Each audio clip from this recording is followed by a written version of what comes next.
tonight, I want to introduce somebody very special to you. She is a super dynamic person, all wrapped up in this tiny, adorable package of a person. Oh, you're embarrassing me. She's an incredible healer and an incredible channel, and her name is Erika Larson. And I've known Erika for many years now, and she's a remarkable person. She will tell you about herself, but I can tell you what I know about Erika is that her way of working is very, very unique. That most people, healing energy for most people is a masculine energy, comes into everybody as a masculine guide. And this is not the case for Erika. She is the only person I have ever met who heals from the feminine. And so she has a very unique and deep perspective on healing and on the work that we all do together. So I thought, who better to come in and talk with us about ways of accessing source and information. So I would love to introduce to you guys, but before I do, I want to let you know something that is coming very soon, that I promised, and now we finally, in our post-COVID world, get to deliver. We are going to have a Wisdom Soup Spirit Summit. So we did this, yes, we did this in the past, Wisdom Soup Spirit Summit. We did it for a couple of years, and it was an incredible experience, and brought the whole community together. There's about 150 of us that would show up. It was a sold-out event both years. We did it, and an incredible time. We would do speakers. We would have what we call the experience zone, and in the experience zone, we would have all these different modalities. And the idea is that you can go and you can just sample, and you can try things. You can do a 10-minute session of all these different things and see how it feels and see what you like and get inspired. And so that's what we're doing. So it's going to be, and it's all coming together. It's amazing. The minute, like, I thought, okay, it's time, let's do this. Like, all this help just showed up. So, so we're just going to all work together. Even though the timeline is short, we're going to pull this together and put it on. And it's going to be August 13th. So if you want to be there, it's going to be here in the Seattle area. It's going to be at the same venue we were there at last year. So those of you who were there last year, it's going to be the same place. And yeah, and I'm super excited about it. So I will put the link in the chat so you guys have it, and we'll talk more about it. I'll send out an email so you guys all have it.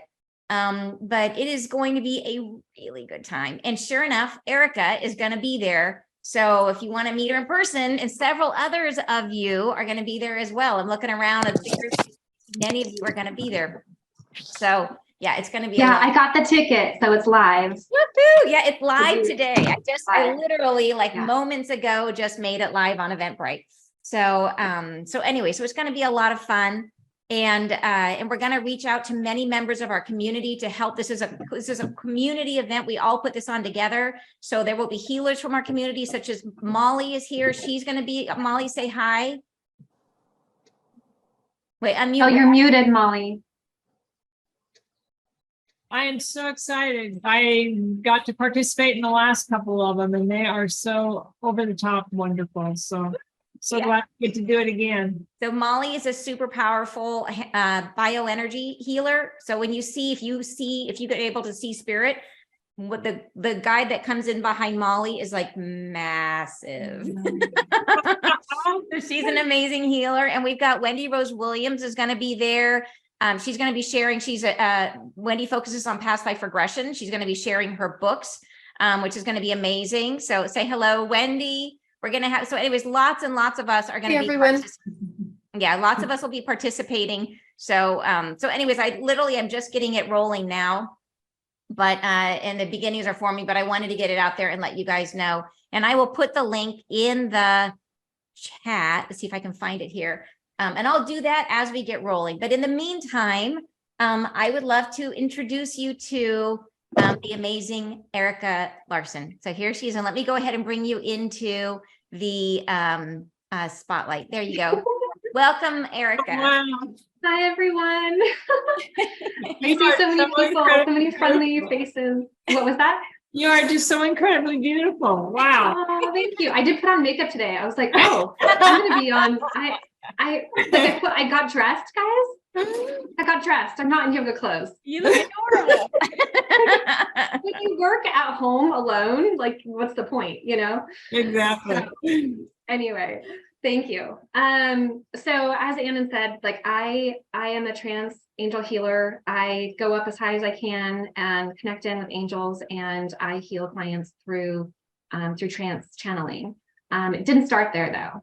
So I'm going to give you a little backstory. It was a long time getting there, and definitely meeting Anne and the Wisdom Soup community has been a big part of those gifts developing. And so when I was thinking today about like what to teach or what to talk about, it really hit me like, okay, what are some of the things that the roadblocks that I ran into, being largely self-taught in channeling and in readings, and just kind of breaking that down. So I have like kind of 4 pitfalls or parameters that I want to share with you that you might already know. I mean, so many of you are on here that channel and are really gifted, and some of you may know this. But I think that like it's nice to have reminders, and or anyone who's here who's new, who hasn't, who is a channel or maybe has other gifts or just has intuition and is seeking. We were all there at one point. Like we were all at the point where we were starting out and we were curious and seeking, and that's where everyone on this call started. And so everybody is welcome, and I'm really happy to be here. Thanks for having me. So let's see, we're going to talk about, yes, these different pitfalls in my upcoming course that I'm teaching. So I have a class that's starting in a couple of weeks that's about developing your intuitive signature. And I channeled with the angels on this, and they're going to be a part of the course, which is so fun. And they said that everyone has their own intuitive signature, and it's their own unique thumbprint of their gifts. And I loved that. And I think that that is so brilliant, because a lot of times when we have gifts and we hear about somebody else's gift, we're like, ooh, I want that. Like, I can't, like, I want to be able to read dreams, or I want to be able to astral project, or, and so they're like, really just like own your gifts. And as you grow those, more will develop over time, right? As you heal and grow. So where do we start? So before we dive into the 4 pitfalls, I want to talk a little, like give you a little backstory about who I am and how I got here. So of course it all started at birth, but what really happened was when I was 16, I was automatic writing, and I didn't realize that I was doing it. And I got the message, the download, that I was going to work with God at some point. And I'm saying that loosely. I don't remember the exact terminology, but I freaked out. I mean, imagine through my 16-year-old brain getting that message, how you would react. I was like, they want me to be a pastor? I was horrified. Oh, if anybody can mute, guys, somebody's asking to mute, because I think that there's a little bit of feedback. So that might be you. Yeah, perfect. Thank you. So they asked me at 16, or they told me at 16 that I was going to be working with God. And here I am, trans channeling angels, and I understand it now. But in my 16-year-old mind, it didn't make any sense. So fast forward to, my 20s, I went through a layoff. I was going through a bunch of stuff. Like us healers, we've been through the ringer. Like we have story, we have trauma, we have family dysfunction. And I was very curious about spirituality, and I was seeing a psychic medium at the time. I was 23, 25, seeing a psychic medium. She was like my therapist. And I was going through this layoff, and I ended up serendipitously falling into a life coaching program. And when I say that the angels kind of like drag me here and there, like they really do use me to, like, Anne's nodding her head, like they kind of jerk me around. And I seriously wonder to what degree I have free will in my life, because of how much the angels like expect me to kind of pivot over and over and over and move me out of my comfort zone. And this was one of those situations. I show up at this life coaching class. It was the first one of this kind up in the area of Seattle. And I went through the first evening, and it was a spiritual transformational coaching program. And I walk into the class, and I was like, what did I get myself into? And I almost didn't come back the next day. And luckily I did, because it just took the whole trajectory of my life changed. So I ended up, that brought me to hypnotherapy, to Reiki, to tapping and emotional freedom, or emotion code, and all these different modalities. that I was seeing people in person, and I was working part-time while I was doing it. You know, it's hard to start from scratch, and I had to build a business. So I nannied part-time, and it got to the point where I had to leave that behind because I needed to be hiring the people that were paying me to, or I needed to be bringing them on as clients, not watching their children. So, you know, you got to do what you got to do, right? And I'm no exception to that. I think the main thing is that I just never gave up. So I've been in business for 14 years, but I've been doing the psychic energy healing and trance channeling for the last 5. Okay, so my gifts really transformed when I started to enter into the Wisdom Soup community. And that was aligned with going down to San Diego.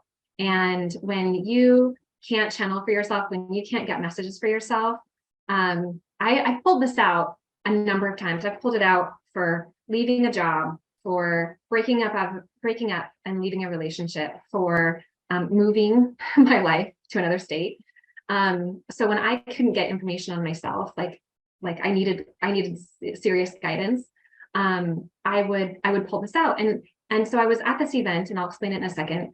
And this gal at the event in San Diego was like, oh, I wanted to buy this house, and I asked to see feathers if I should buy the house, and I saw feathers, so I bought the house. And I was like, I know what she's doing. I can do that. I've done that. And so I asked the angels, I said, show me feathers if I need to move to San Diego. And granted, this was a huge leap of faith because I'm working as a healer with a brick and mortar office in the Seattle Bellevue area with a client load. So moving to San Diego was like, what am I thinking? And I just trusted it. So 2 hours later, after making that declaration with the angels, and you have to be so serious. Like I commanded an answer. I saw a feather, and I was like, that's too easy. Like, no, show me more. So then I end up coming home. I fly home that night. I'm having tea the next morning, cleaning my bookshelf, because, you know, who doesn't want to clean their bookshelf at 8 a.m.? And there's a bowl with stones and crystals in it and feathers. And I'm like, no, it's too easy. I'm not moving over feathers on my bookshelf. And so I'm like, okay, well, I need a new phone case. Let's go to Marshall's, because, you know, they're cheap. So I drive to Marshall's, and this is within 24 hours. And I'm standing there in front of this case, or this, you know, aisle with phone cases. And lo and behold, in the middle of all of them is a phone case with feathers all over it. And it's for my phone, like it's the same size. And I'm like, all right, that's it. I'm moving to San Diego. And that's how that came about. And what's beautiful about that is that not only did Anne live in San Diego, so we became fast friends. It caused me to try. It was a leap of faith. They pushed me out of my comfort zone. I had to put all of my clients over the phone. And what that did is that it told me how psychic I was.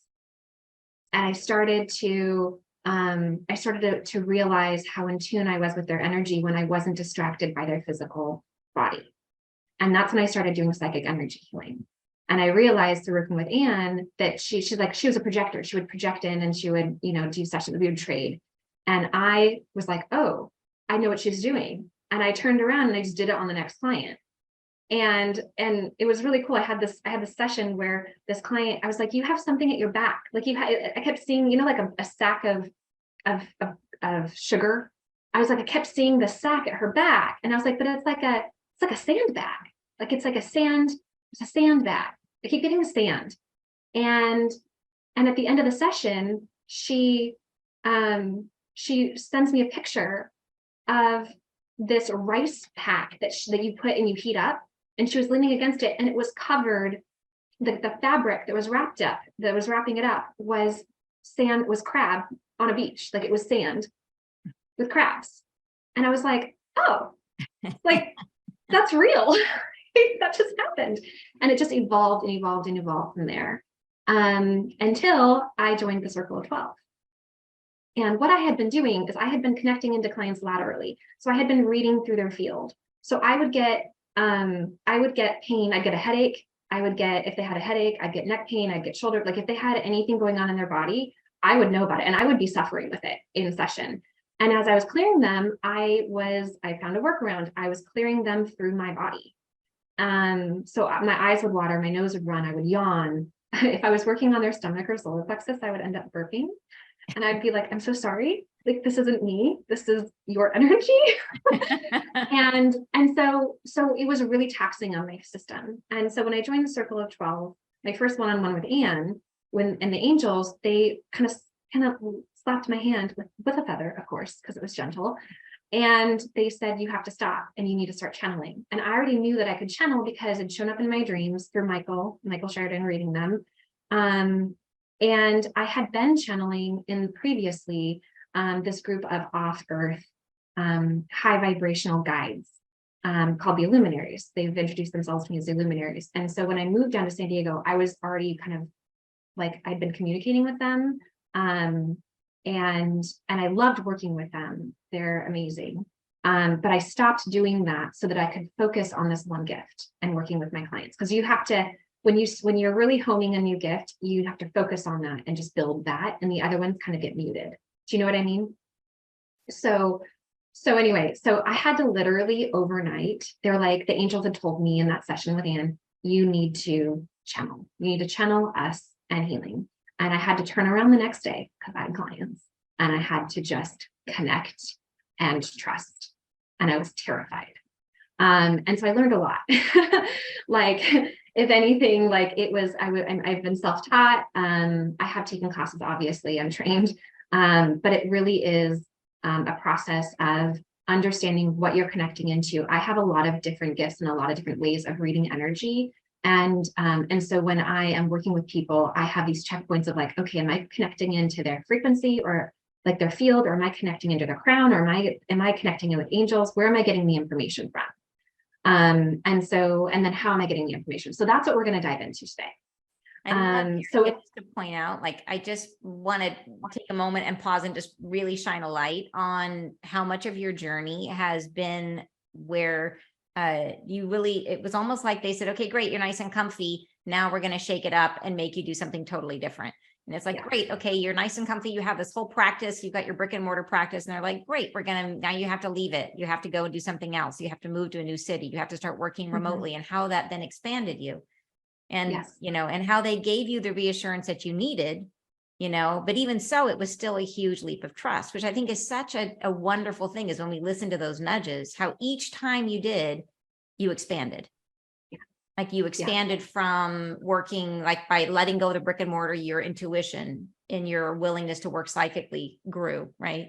Yes. And then you went from working in the body to being able to do it through channeling. So every time you just took the plunge, you grew, which I think is just so cool. It just shows, I think, how important it is to keep that learning mind, that we're never there. We're never done. Like not as long, you know what I mean? Even after we're dead, but I was just, as long as we're incarnated, but even after that, the whole point, it's a learning journey. Yeah, it is. 100% agreed. And I just really, I try to show up in every situation, including my sessions, just open and learning, because I know that I don't know everything.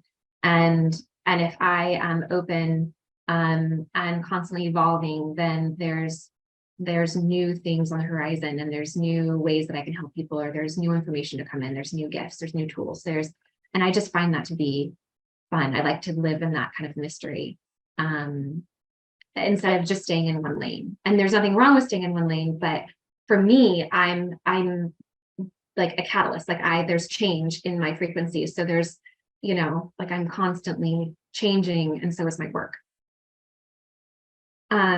So if we dive into there's these four, I want to say pitfalls or parameters to giving and receiving a good reading. And this is also true if you're going to read for yourself. And a lot of people are like, oh, I can't do this for myself. You can. You just need to be unattached to the answer. So you have to get uninvested and really neutral. And we'll get into that. But I just want to say, like, anybody who is looking to get answers for themselves, like, you absolutely can do that. I think that some people, that can be a block, and it's just a block you have to get over. But let's just dive in. So the first thing that we want to dive into with getting or giving a reading is, are you connected? And this one is the foundation of everything, because, like, let's be real, I have to show up to work no matter what's going on in my life. And I have had a lot of messiness or struggles that I've been dealing with personally. I'm no different. And most healers have, whether it's physical pain or exhaustion, or, some like my mother passing, or COVID, or, a breakup, like a move. You don't know what's going on. You know what's going on, but you have to get clear and you have to get connected.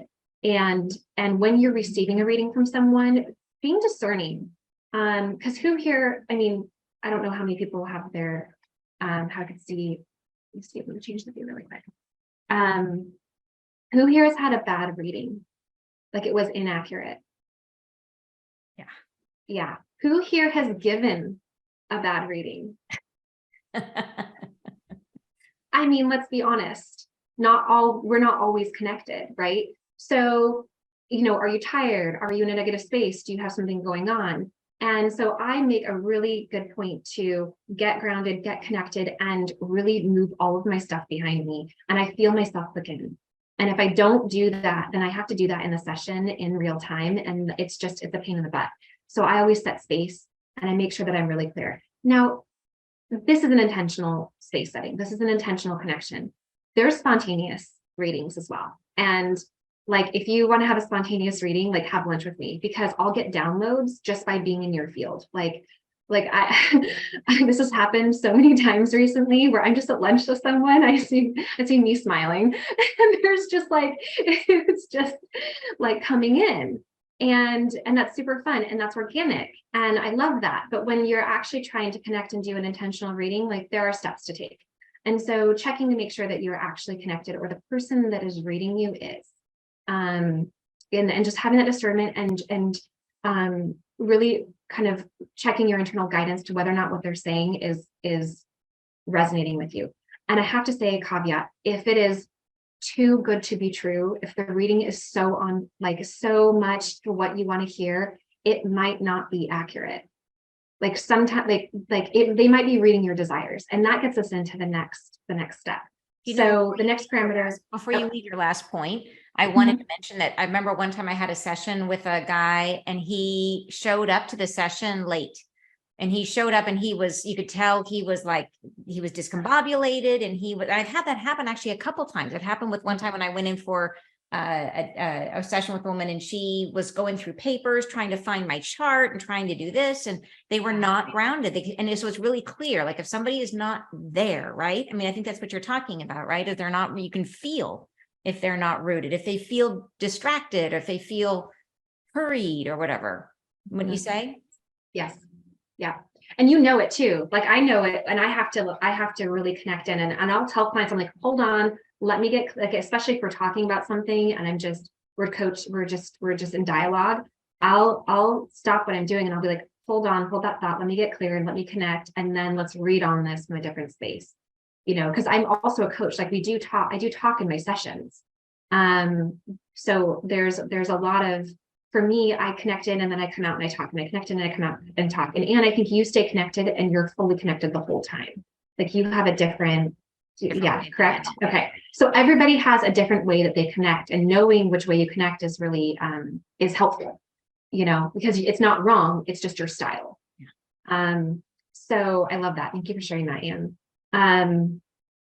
Okay. So where are you reading from, or where are you being read from? And that was the part of what I was talking about with like getting your desires read. Can also happen with fears. So I call it low-hanging fruit. And it's somebody who has not cleared their channel, or has not gone high enough to do an accurate reading. And that can be whether they're reading through their third eye and connecting into your crown or your field, or it could be through your, through your crown. Not everybody is a channel. Not everybody is going to be channeling information. Not everybody can speak to guides or angels. Some people read differently through maybe their third eye, for example. But the point is that there's low-hanging fruit. So if somebody is connecting into your field, they could be reading your fears, they could be reading your desires. And so they could be telling you everything you want to hear, everything that you want. Like if they're really gung-ho, this happens a lot when people ask about their jobs with me in session, is that they really want a promotion or they really want this one job that they're interviewing for.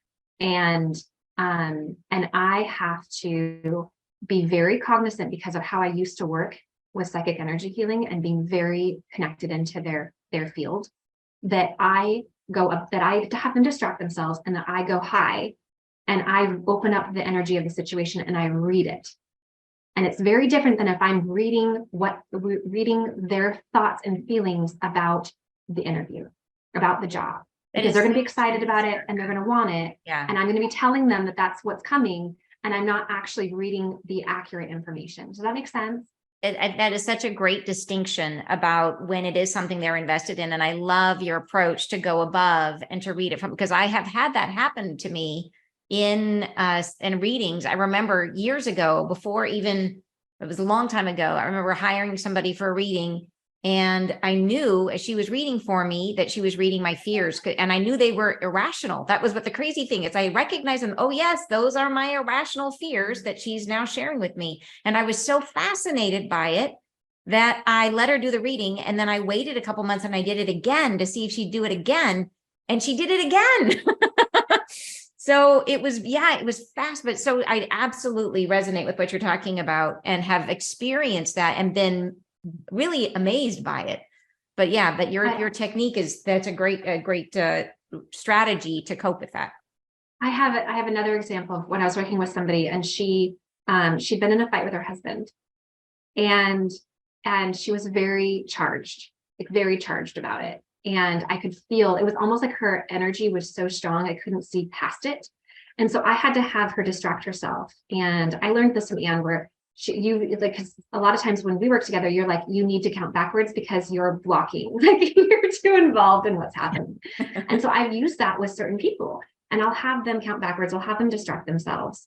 And when I did that, she got out of the way. And then I went up and I opened up the situation and I read the situation. I read his experience, and I conveyed that to her, and she was able to completely shift out of her frequency. And then she was able to repair with her husband that night, and they reconnected. And if I had given her a reading from the energy of her frustration and her anger, it would have been a totally different story, right? So it's the discerning of like, where am I connecting in? What am I feeling into? And so I think that that's really important. So are you connected? And then where are you connected? Right? Yeah. Okay. You got to be careful of those low-hanging fruits. So then we go into like questions. And I find that the way you form questions is really important, because sometimes the guides won't like the question and you'll need to reframe the question. And this happened with Anne at lunch recently. And I had asked her, I was like, what do the angels, like, what did I say? I said, what do I need in order to survive the ascension? and she was like, they don't like that question. You need to reframe that question. And I was like, oh, what do I need to thrive? And then this really beautiful message came through. But so sometimes you have to change the question. Like sometimes they don't like it. Other times it's that it's not appropriate. And that's happened too, where I'll ask a question and I'll get an answer, and then I'll ask a clarifying question. And that will, sometimes I'll get into spaces where they're like, that's not appropriate, or we're not going to give you that answer. And I can feel that. It feels for me, it feels like a constriction. It feels like it's either crickets, and I've gotten crickets, or it's like a no. And I have a feeling in my body that's a no, and I have a feeling that's a yes. And in this instance, it was a no. And I was like, oh, I shouldn't be asking that question. That's not productive. Let's pivot, go back to, whatever that might be. So questions are really important. What are you asking? Do they like the way that you're asking it? Are they going to give you an answer? Because sometimes it's not in the client's highest and best good to get the answer. Sometimes it's not meant to be revealed. It needs to work itself out. So the questions, how you're asking them, that's all, it is, how do I want to say this? It's details, it gets more finite, but I find that it is something that I deal with almost on a daily basis. Did somebody ask a question? Yeah, Allison is wondering, when you say you go up or you go high, how do you do that? Are you using intention, visualization? So both. So I will ground myself, and I'll show you what we're going to play in a little bit, like very shortly. And we're going to ground and connect.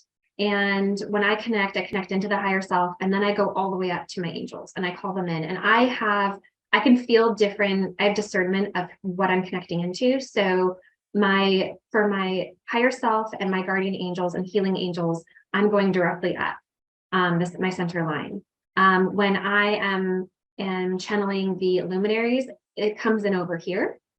And when I'm channeling, like Ann and I did a fun channeling session like a couple months ago, and we channeled, I would say off earth angels, but we were channeling on the ascension, and it was coming in over here. And they were like higher, like I had to go really high for them. So, and it became very clear.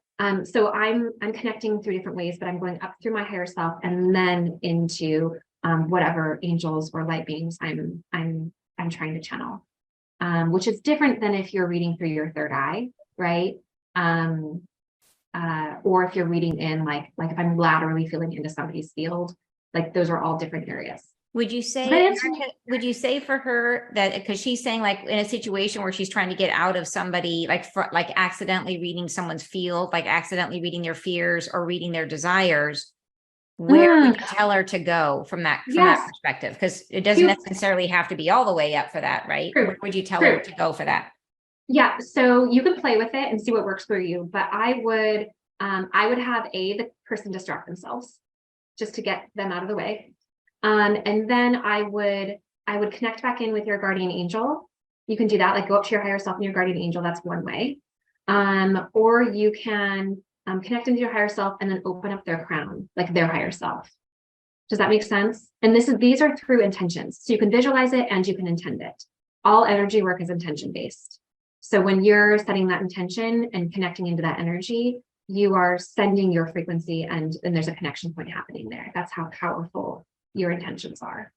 Perfect. Do you have anything to add? Do you want to add to that, Ann? I think you nailed it, that the idea is you just want to go above their fields, anywhere above where they are, where they have all their stuff swirling around. So I think, and it's great to tap into your higher self, I think is a great suggestion.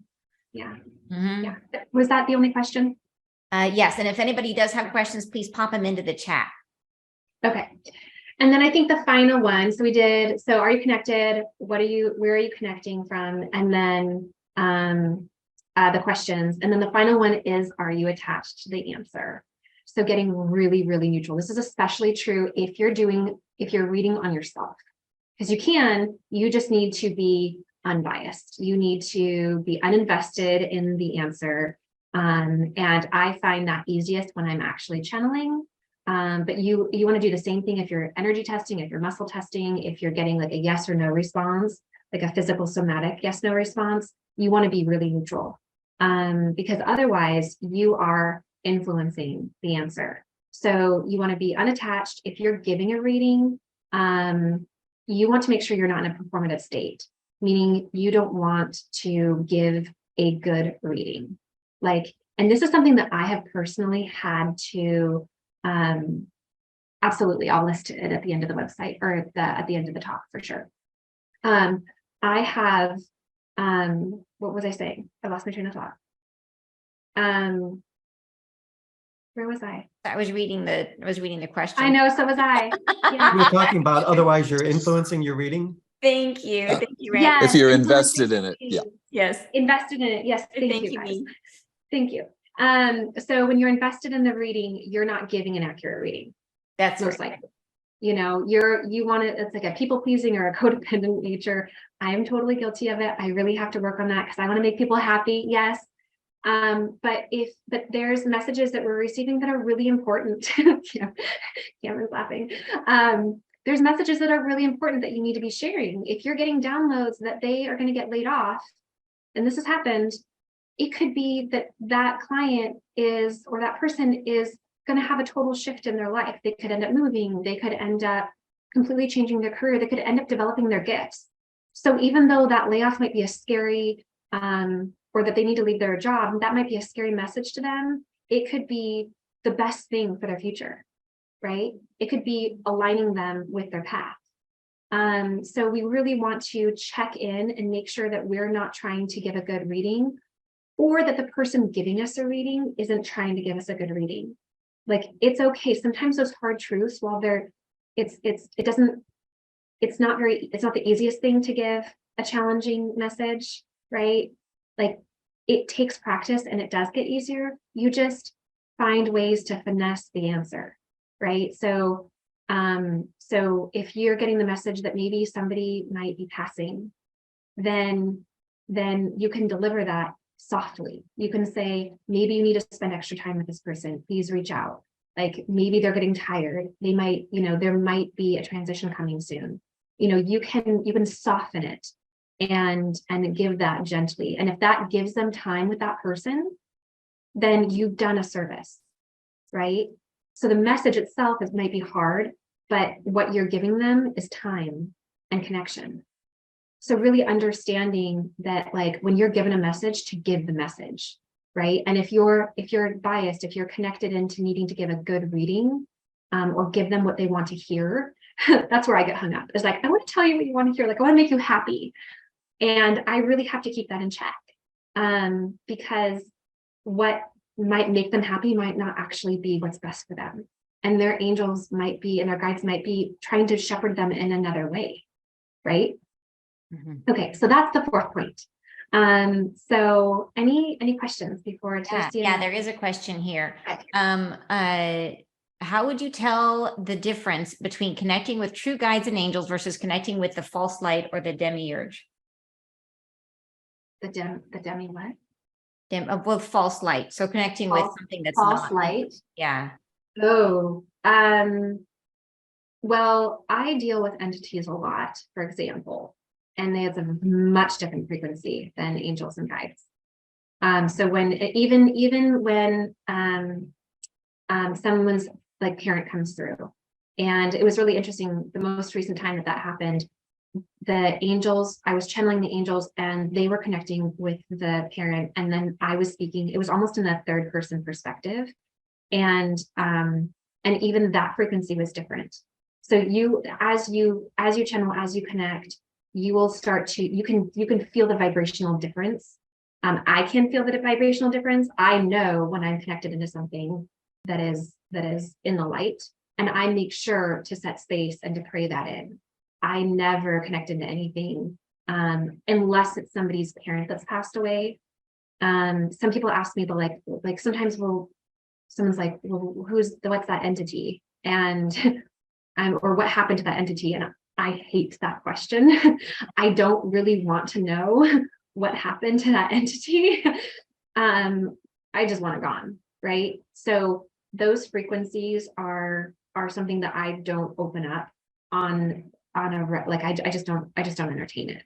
And I don't recommend that other people do. I say love and light only, ever. Otherwise, you do not know what you're dealing with, and you don't know what their agenda is. And that's just a slippery slope. And he's asking a question that I think supports that, which is he said, asks, can you set intention to not allow those lower frequencies in prior to the reading? Can you set intentions to not let those in? I do. I mean, I definitely set space and do a prayer. I bring in I say guides, angels, archangels, ascended masters. Anyone who's worked with me knows this. It's the same every time. And then I connect only into those frequencies. And then when I'm healing people, a lot of times it will knock things out of their field. And for example, if I'm a little bit off that day, if I'm tired, or if I've connected in with a frequency, like an energy that client has, or a situation that they're in, sometimes that entity like latches onto me, like it'll come into my field, and then I have to clear that. And I know how to do that, so it's not a big deal, but it's not fun. Like I'll be feeling like I'm hangry and I'm irritable, and I'm like, this is like, I need to clear myself. And it doesn't stay for very long. I usually know when it's happening, and then I just deal with it. And I haven't quite figured out yet how that doesn't happen.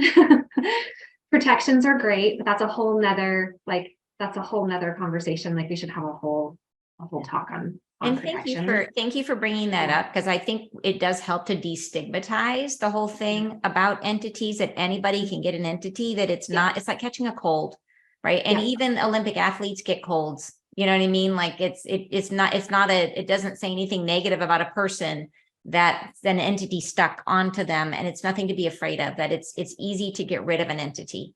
Yeah. So so thank you for bringing that up. I think to kind of it's literally like I cleared it out of that person, and it's usually when I'm not fully rested or I have something going on, and when that happens, it's just looking for a place to host. Like it's looking for a host. It's looking for, either it wants to transition, but usually it's just looking for a host. And right now the earth is really flooded with them. Like they're kind of, it's like weeds, like they're just popping up everywhere. Yeah. I have clearly been gardening lately. It's just they're everywhere right now. Like they're everywhere. And we have a couple comments. Wendy is suggesting that you can state what you want, not what you not what you don't want. So law of attraction. So the great point, Wendy, is just to ask for who you do want to connect with, and to not put in, I don't want this or I don't want that. So good point. I love that. Thank you for sharing that, because you're right. I never put that out there. I only work in the love and light, and I only connect in, and things will come out of people that are not, like, as they're healing, like they'll heal something and that thing gets pushed out or they get moved out, and it's not an exact science. So sometimes they move on and sometimes they come to me, and I just deal with it. Me is asking if you could please describe the experience when the entity attaches. What does that feel like? Well, I can feel it. I'm like, oh, it's in my space, but I have that gift. So if somebody doesn't have that gift, they may not be aware of it. But like I remember at the last Spirit Summit, Samantha Blodell read my field, and she read in, I forget which layer, like the 7th layer. It was one of the layers of my auric field. She's like, most people have a bridge to the other side. There's a bridge in their field connecting them to spirit. She goes, you just have orbs. You have orbs in your field. Like, you know that they're there. And it's true. Like I will smell them. I've seen them. I will feel them. The smelling was really gross, guys. I don't recommend that gift.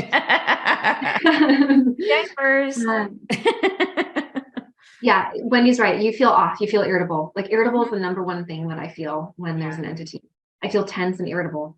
And then I'll also like, I'll be like, oh, my room's busy. It's busy. And that's not fun. You know, you just gotta. I think that's an uninvited guest. Leave my space. Super good points. And I think some people might also say, wouldn't you say, Erika, that people would also say they feel like they might all of a sudden have like self-doubt, like it can create self-doubt, or like you said, smells, that people will get stinky smells that they think, So Cameron says, I'm going to burn some Palo Santo. love that. And then Monica is, as entity, is this a real live person? So what is it that what is she? And Monica is saying, what exactly is an entity? Is it a real life person? Entity is a broad generalized term for a disembodied spirit that is of a lower frequency. So it could have been a human, it could have been something else that we won't get into, but it could be, it's just a disembodied spirit. It's something they can be fourth dimension. They can be thought forms that don't have an evolutionary path. So it can be little attachments. Like sometimes I remember when I was doing a lot of psychic energy healing, there'd be like these little like suction things on people, and just like weird looking. I don't know what to. Attachments. Weird attachments. But they're just disembodied, and they're a lower frequency. Like it's very clear when you're connected into angelic energy or your guides or your higher frequency, and something like that pops into your awareness. It's the difference between feeling joy and peace versus fear and shame, right? Like that, like you could feel the difference between those emotions, right? I So wanted to ask you too, Erica, about your last point about getting clear readings. So if we could go back to that for a second, one thing I wanted to ask you about was, and Monica's saying, okay, so not a boss, right? Thank you, Monica. Exactly, not a boss. So about that, you were saying before about how you want to make sure that you are not trying to please too much. And I wanted to ask about and have you maybe comment on when like when you might see something, when you might interpret something that's trying to change it so that it's more digestible to the person, like the idea of the importance of like saying what you see, if you had any input on that, how it might, am I making sense? no, say it again. So the you could talk about like the importance of saying what you're, if you're reading clairvoyantly, of saying what you see. Like I think it's common where people might want to not say something out loud because they might doubt themselves, or like in terms of giving readings, if you could speak to that. Do you know what I'm talking about? I think so. So in terms of giving readings, like if you're seeing something, if you're getting a message, you're getting the message for a reason. You're not supposed to, it's not for you, right? And I like to think of it as, so the difference between someone projecting and somebody getting a message is like somebody who's projecting is giving you a message that's for them. It's going to be heavy. It's a heavier energy versus psychic readings, psychic messages. They're like a breeze, and they flow past you, and then they leave, and then you can't grab it anymore because it's gone, right? So when you're getting a message for somebody, you are meant to share that, and that's kind of a part of the contract with your gifts, is like, I'm getting this message, I'm meant to share it. And am I answering your question, Anne? I think so. Yeah. I was thinking of how, like I know for a lot of people, say, for example, you see in your channeling, or you're looking and you're going to that place of imagination that we channel from, and maybe you see a mailbox and you feel dumb saying mailbox. So you just say, are you expecting a letter? Or you know what I mean? That kind of, yes. You don't so say you what may not know. see. Yeah, you may not know the context of the message, but the client might. Yes. And there's times, and they may not know it in the moment. They might leave the session, and then it will hit them. Something will come together, and they're like, oh, that's what that was. And the whole time you're like, I must have been wrong. And then later on, they realize that they put the two and two together, and the message was accurate. And so it's really on us to just share what we're getting, even if it doesn't make sense. Totally. And that just takes practice. That's just building a muscle. Thank you. Yeah. Okay. Do we want to, how much time do we have left? Let's move ahead. We are getting, okay. It's 54, but I would love for everybody to do your next thing. Okay. If you have to leave, I totally understand. But we're going to play. And so I'm going to take you into a grounding, and we're going to ground and connect. And, but first I want you to write 2 questions down. And these 2 questions, it's as if you were going to read yourself, make them simple and like not charged. Okay. So a simpler, easy question that you have, and let's do 2 of them. Can you give an example of what that question might sound like, Erica? Oh gosh, it could be something like is corn. So we try not to do yes or no. Like it's nice if you could have, but maybe we can do yes or no in this session because it's a little bit easier. So it could be about it could be about something that you're eating. Does this food work for my body? That could be one, because you're not really, unless you're really attached to that. Like if you never want to go vegan, and the message is that you need to go vegan, you're going to be really attached to that answer, right? So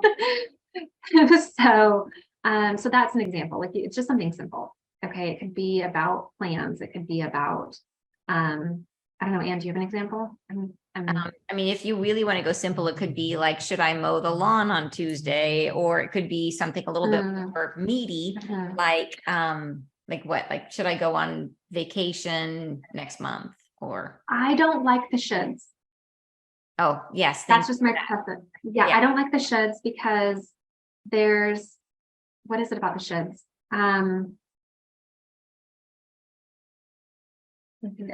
I think that they're not direct enough in the sense of, so they're lacking direction, but they also, there's a little bit of, what is that there around the shoulds? Monica says Um, shame. Shame. Thank you. Yeah. It's a disempowered question. Mhm. So if you're wanting to travel, would going to Europe in July be a good idea?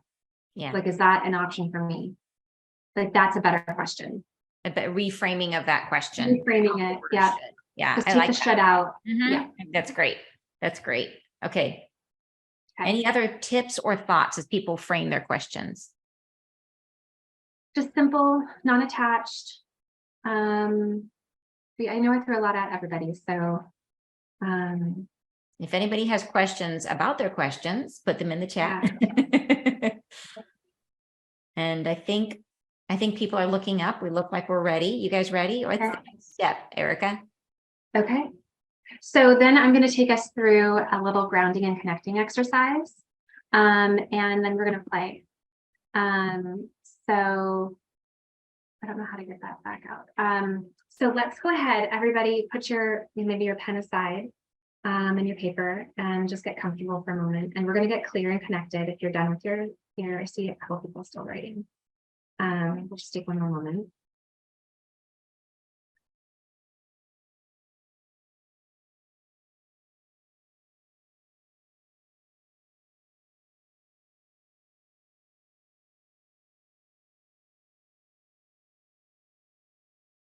Okay. All right, so let's go ahead and everybody just take a nice deep breath in. And release. And let's do that again. Nice cleansing inhale. And just letting go of our conversation on the exhale. And let's bring your focus down to your tailbone. And from here, we're going to drop a nice thick root, like a root to a tree, from your tailbone, growing outward, down through the surface you're sitting on and down into the floor. And we're going to send that all the way down to the center of Mother Earth. So visualize that. Imagine it growing down into the ground and down through the layers and layers and layers of earth. Deeper and deeper and deeper. And just witness that root extending and lengthening as far as you can imagine, until eventually it arrives all the way down at the center of Mother Earth. And see and sense that root anchoring in and drawing that earthly rooted groundedness back up through that root. I'm going to draw that all the way up through that cord, through the layers of earth, and draw that up back through your tailbone and up through your spine, feeling your spine elongate. And we're going to send that out of your crown, the top of your head, and we're going to send it up into your higher self. So sense, feel, see that energy going all the way up from your crown, all the way up into your higher self. And if you imagine your higher self is hovering up in the heavens, you're going to connect all the way in with your intention.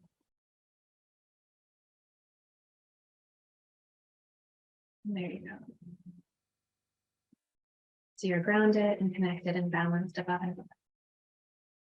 And when you're ready, open your eyes. And from here, we are going to break out in groups of 2, and we're going to practice. And this is a space where you get to be wildly wrong if you need to be. So there is not everyone is a channel, but many of us, all of us are intuitive. And so for this, we want you to, if you know your gifts and if you're practicing your gifts, utilize those.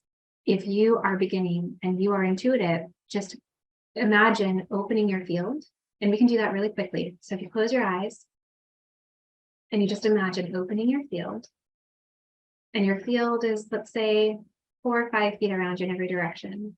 And you're just setting the intention to open. And that's all you're doing. As we remember, energy work is all intention based. And then go ahead and open your eyes. And from here, we're going to break out and we're going to pair up in groups of 2. And you're going to take 5 minutes each and practice reading the other person. And they have prepared their question. All of you have prepared your questions. And so if there's one that you don't want to share with somebody, like just use the other one. Does everybody feel ready to do this? Are we all prepared? Yeah? Okay. And make sure we follow Erika's guidance about not being attached, right? Not being attached to the outcome. Don't worry if you're wrong, but let's recover all the things that she just said. Number one is don't worry about being wrong, right? Be ready just to say what you see, not worry about the outcome, and just let it flow. All right, everybody ready? Here we go. Welcome back. Hi, Michelle. Hi, Wendy. Hi, Erika. Welcome back, you guys. You guys, how was that when I was talking on the speaker? Could you guys hear my voice? Yeah, it was like the disembodied voice of God. It's like, Voice of God. I wanted to go on like, ooh. Did you hear me woo? I hope not. We did. That is so cool. All right, that's a new feature. I hadn't seen that before. I had to try it out. I wasn't sure what would happen, but that is awesome. It was good. All right, you guys. So Erika, how would you like to debrief? Yeah. Oh, more people are joining back in. Okay. Here we go. okay. Hi, Allison. Hi, me. Welcome back, Hi. you guys. It's so dark in my car now. Okay, so how was that for people? Anyone want to share anything? Yes, me. Randy was pretty accurate. Ooh, Randy. Yeah, Randy, are you there? Yeah, Randy was very accurate. Yeah. So That doesn't surprise me. Yeah, thank you. I didn't know that about you, Randy. So It's like it's funny. It's channeling. You know, it changes over time, and now I'm starting to get images, and that's what I got when we were when I was channeling with him. I started getting images, okay. so it's pretty cool. I love that you shared that because it's true. We were kind of touching on that earlier, that the gifts, like you'll focus on one, it'll show up a certain way, and then the other ones will start to come back in. Yeah. And they begin to just work together. And then you second guess yourself, and I go, oh yeah, I'm supposed to just say what's there. So I just started saying what's there when we were together, and Perfect. yeah, thanks. Yeah. Well, I know for me, when Randy asked his questions, I got for initial things, but then at some point it's like, you know, of course I start second guessing the whole idea, but yeah, I think I need more practice doing stuff like that. It's good. Yeah. But it was great. Yeah. I have a quick question. With my readings, the moment I read the question, I immediately received something and I blurted it out right away. Obviously, yes, I did second guess myself sometimes, and sometimes I saw a picture or I felt something or I heard something. Is that correct? I think that if you're getting the information, that you're definitely reading. And so you'll get information through different, like you just said, different avenues, right? So you're somatically feeling something. You said that you immediately got it. You immediately got a download. So there's another one. So yeah, you're picking up on stuff. Absolutely. And that sounds like those were more spontaneous. Those weren't related to the person's questions. Is that correct? They were just Okay. as soon as I read them. So it's like, it's fast, it's connected and fast. And then I noticed from doing this or practicing this in the past, that when that doesn't happen, then I go into blank. If it didn't show up right away, I go into self-doubt. I'm like, that's it, I'm not receiving anymore. Let's ask a different question. Okay. So you can have you can definitely work on the patience with it, because sometimes we have to wait for more information to come in. It's not always just automatic, right? Anne, do you want to chime in on that? Yeah, I think you make a great point, is that it's almost like there's levels to it. And so it sounds like what you're getting is that sort of intuitive and trust those, like the things that come in right away, like you're smart to recognize like, oh, I'm doubting myself, because sometimes your answer comes in too quick. You're like, wait a minute, I wasn't even done asking the question yet, and I already got an answer. So then you think it must not be right, but you're smart to say, no, wait, listen to that. And then and you can test it by using that same ability with people on questions that they know the answer to. So try to do confirmable questions, and that way you can start to test whether those initial hits are correct or not. And so like have somebody you don't know, try to read their spouse, try to read their partner, try to read what they ate for dinner Tuesday, anything, you know what I mean? But something they can tell you, yeah, that's true, or yeah, that's not true. So you can test that. And then I would say definitely what Erika's saying about that you sometimes need to go a deeper level. It's almost like you pause and sit in the stillness and then wait to see what comes in. And so you have to hold the open space. Wouldn't you say, Erika? 100%. Beautiful. Yeah, Mhm. definitely lacking the patience there. Yes. Thank you. Awesome. Well, one thing I don't want to lose the chance to tell you guys, because I know we've run over, is that Erika has a very special opportunity coming up. And I know you only have about 2 spots left. Isn't that right? There's only 2 spots left in this one. Yeah, so I'm teaching an intuitive signature development course. And so we'll be working on, like today was just a taste into what that is. And so it's broken up into 3 different sections, and it's a 4-month class. This one starts in 2 weeks. So it starts Thursday, the 22nd of June. If I get enough people interested, I can open up another course in January or July. July. That's next month. But if it's not this month or next month, it'll be November for the following one. So I have a wait list going for that course for the fall. But it's broken up between, so clearing your channels. We go into past lives, and I connect with the angels, and they clear all of your past life trauma and blocks to your channel. So to your connection. And that's a full 4 or 5 sessions, plus a one-on-one. And then we go into teaching like today. So there's a whole month format of meeting and teaching foundations to psychic development and intuitive development. And then we go into practicum. So similar to just this quick 10-minute, but it's every week for 2 months for an hour a week. And we're connecting and we're breaking out into small groups, and we are reading each other. And so that's coming up. Again, it starts in 2 weeks. I'm really excited about it. So it's I've linked it on the chat, so you can just go to my website and the information is there, and you can sign up through the website.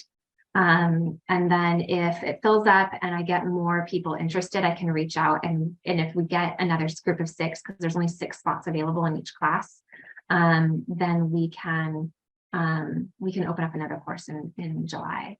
And Lori, if you want to connect, we can always set up a consultation, or not a consultation, but a conversation over the phone. But yeah, if you're interested, you can go to my website, and it has all the information on it, and the sign up information as well.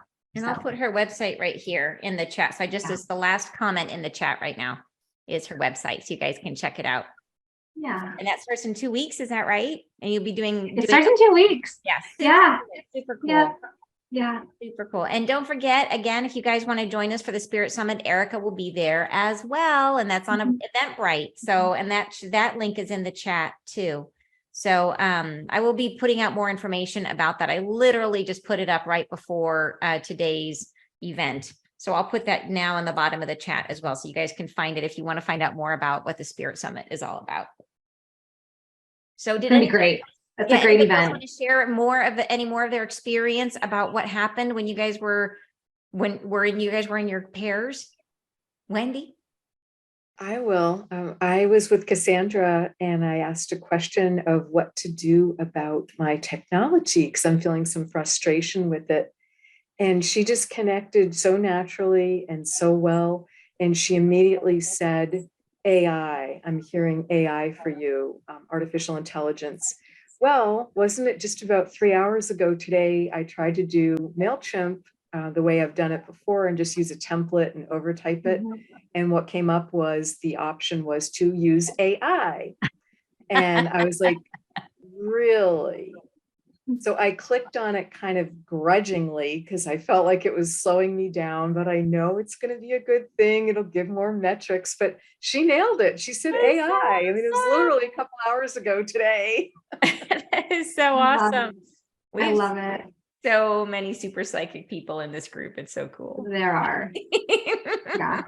And to kind of piggyback on what Wendy was talking about, was kind of funny. So after I gave her the answer and she kind of explained what you know, that experience she just shared with us, I felt like that there was some resistance there a little bit. So I asked her if that was the answer that she wanted to hear, or was she hoping for something else? But then she confirmed it's what she can do, or, you know, that was the right thing to do. But yeah. I love that you checked in. You were like, we were talking about that, like wanting to give a good reading and like, is that the answer you wanted?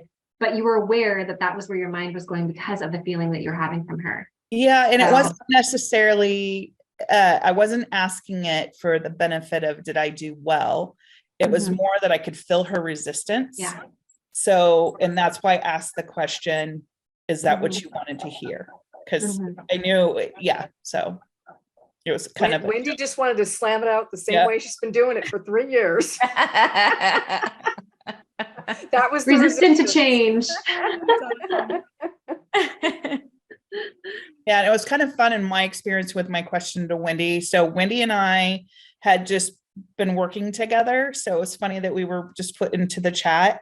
So I hired her to do some past life work with me recently. And so lots of healing and that type of thing. So at first I felt like I don't have any more questions to ask because we just completed this, but then I'm going on vacation next week and I have nothing that I have to do.